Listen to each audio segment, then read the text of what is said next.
CotC's VA is Suda Kenjiro, which is actually fitting for him because he's actually a mercenary, and Suda Kenjiro always have the voice of either a husbando or a really tough guy. CotC's is a lone mercenary hunter that is very friendly with kids. CotC's like bow multi-hit and bow AoE, but in exchange for that, his single target damage is really high for a hunter. Both the Piercing Eagle and the Piercing Falcon can apply bow debuff on the enemy, and they stack so CotC's by himself can apply up to 25% bow debuff on the enemy. And this is what makes CotC's really good because so far, the only class that consistently can apply the weakness debuff is the Elemental Scholar class, where they have a 3-hit that can debuff the enemy elemental 2 times per hit. On top of that, he also has a 260 bow nuke, which is always nice to have. CotC's also has some really good ice move, and despite that most of the time you're gonna use him as a hunter for bow damage, you lack ice DPS and you need more ice DPS, then you can use CotC's because he has like a 3-hit and also a 260 ice nuke also. CotC's passive got changed from the JP version. In the JP version it used to read, after CotC's have 0 BP, then he get 20% damage out for that one turn only, which is kinda useless because the damage would have been more useful when CotC's boosts max and not when he doesn't really boost max and still hitting the enemy shield. Now it just got changed to unconditional 15% bow damage up and 50% crit damage up, which is always good because unconditional damage up is always good in this game. I mean, look at Xanta. The second passive is just a nice damage mitigation bonus for CotC's, because you mostly always have a Regen caster with you, so if CotC's have Regen every single turn, then this passive just turns into every single turn, the first damage that CotC's take is 50% less damage, which is nice and make him die less. For a hunter, CotC's has the highest base attack of any hunter in the game right now. Even though CotC's do lack multi-hit and AoE, he exchanged for that by very big single target damage, and he's extremely good at doing that. The other weakness for CotC's though is that he is very slow for a hunter, being the second slowest hunter in the game in both EN and JP.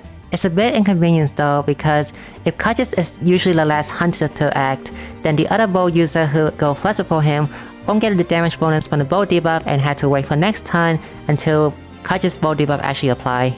Currently in EN, there is a Gacha Cup happening right now, and of course CotC's is really good in this because all his hits is one hit and doesn't really matter about the Gacha shield guard anyway. And with his new buff, I think it makes him better as a standalone hunter rather than rely on other hunter for shield breaking. Like, who needs shield breaking when you just like nuke the enemy to death anyway? In the Land of Rising Sun, CotC still see play, but not as a lone hunter though, because lacking multi-hits suck a lot. But he do play with other hunter though because his bow debuff is still really good. Not to mention CotC also has bow defense down his ultimate, which is a different category from active and passive, so if you do plan to make like a bow focused team comp in the future, then CotC would be extremely nice to have.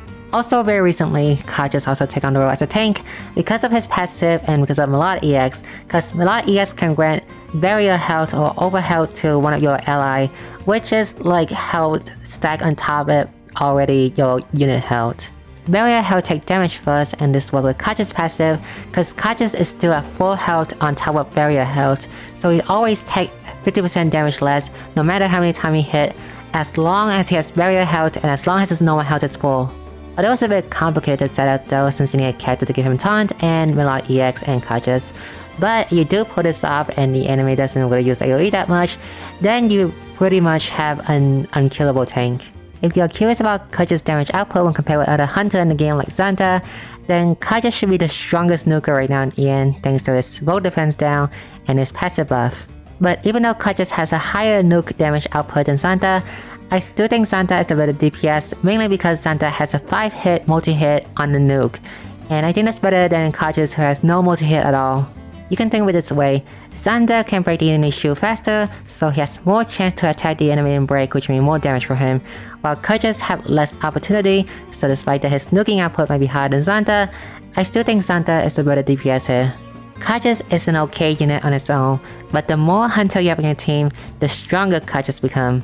Although one unlucky thing for CotC though is that his banner happened right before the half anniversary banner happened, so more exciting unit might come next week, so you might watch out for that before you decide if you want CotC or not.